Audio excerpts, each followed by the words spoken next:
तो ईरान और इसराइल के बीच चल रहे युद्ध में एक और नया और बेहद खतरनाक मोड़ आ चुका है, क्योंकि अब इस युद्ध में पाकिस्तान की एंट्री हो गई है। जी हाँ, पाकिस्तान ने अपने सैनिक, फाइटर जेट्स और एयर डिफेंस सिस्टम सऊदी अरब तक तैनात कर दिए हैं। दूसरी तरफ अमेरिका के राष्ट्रपति डोनाल्ड ट्रंप ने ईरान को खुली चेतावनी देते हुए 5 बड़ी शर्तें रख दी है। और इसी बीच दुनिया की सबसे महत्वपूर्ण समुद्री जहाजों में से एक स्ट्रेट ऑफ हॉर्मुज पर भी तनाव बढ़ता जा रहा है।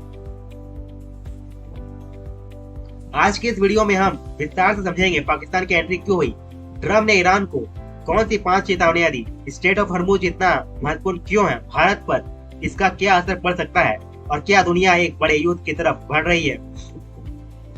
वीडियो को अंत तक जरूर देखिएगा, क्योंकि आज की जानकारी ग्लोबल पॉलिटिक्स को समझने के लिए बेहद जरूरी है। दोस्तों, मिडिल ईस्ट कई वर्षों से तनाव का केंद्र रहा है, लेकिन हाल के समय में ईरान और इसराइल के बीच तनाव तेजी से बढ़ रहा है। इसराइल लगातार आरोप लगा रहा है कि ईरान परमाणु शक्ति बनने की कोशिश कर रहा है। दूसरी तरफ ईरान का कहना है कि न्यूक्लियर प्रोग्राम पीसफुल पर्पस के लिए है, लेकिन हालात तब और खराब हो जाते हैं जब मिसाइल अटैक्स बढ़े, प्रॉक्सी ग्रुप्स एक्टिव हुए और कई देशों ने खुलकर पक्ष लेना शुरू कर दिया।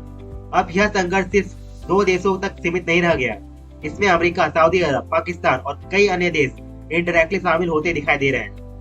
अब सबसे बड़ा सवाल, पाकिस्तान अचानक इस युद्ध में क्यों दिखाई दे रहा है। रिपोर्ट्स के अनुसार पाकिस्तान ने सऊदी अरब में लगभग 8000 सैनिक तैनात किए हैं। इसके साथ fighter jet, air defence system और GF-17 एयरक्राफ्ट भी डिप्लॉय कर दिए हैं।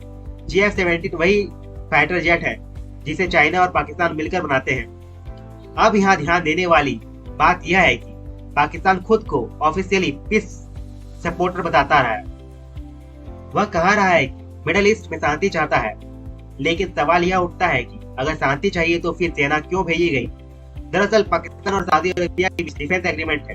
अगर किसी एक देश में खतरा आता है तो दूसरा देश उसकी मदद करेगा। यानी पाकिस्तानी टेक्निकली अपने एग्रीमेंट का पालन कर रहा है, लेकिन इससे उसकी इनडायरेक्टली मिलिट्री एंट्री इस कॉन्फ्लिक्ट में हो चुकी है। दोस्तों, अब बात करते हैं स्ट्रेट ऑफ हॉर्मुज की। यह दुनिया के सबसे महत्वपूर्ण समुद्री रूट्स में से एक है। दुनिया का बहुत बड़ा हिस्सा तेल और गैस का इसी रास्ते से गुजरता है।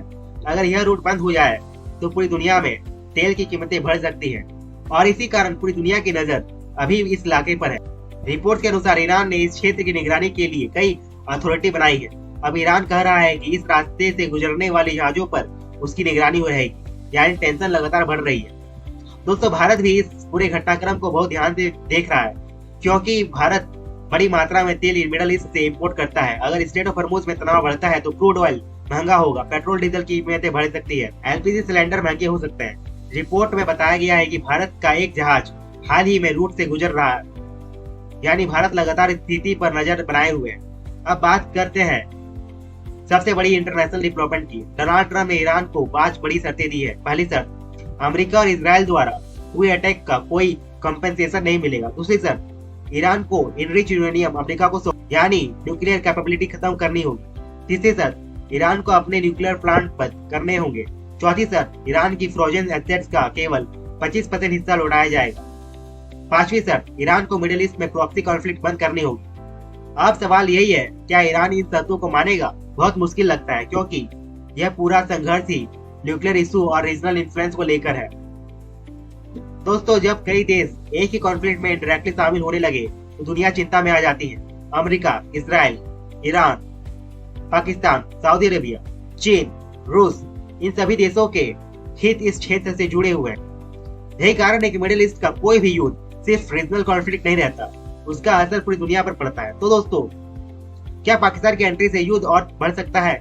क्या ईरान ट्रंप की शर्तें मानेगा? और क्या स्ट्रेट ऑफ हॉर्मुज पर बढ़ता तनाव दुनिया की इकोनॉमी को प्रभावित करेगा?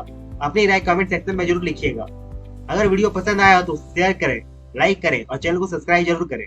मैं मिलता हूं आपको अगली वीडियो में। धन्यवाद। जय हिंद।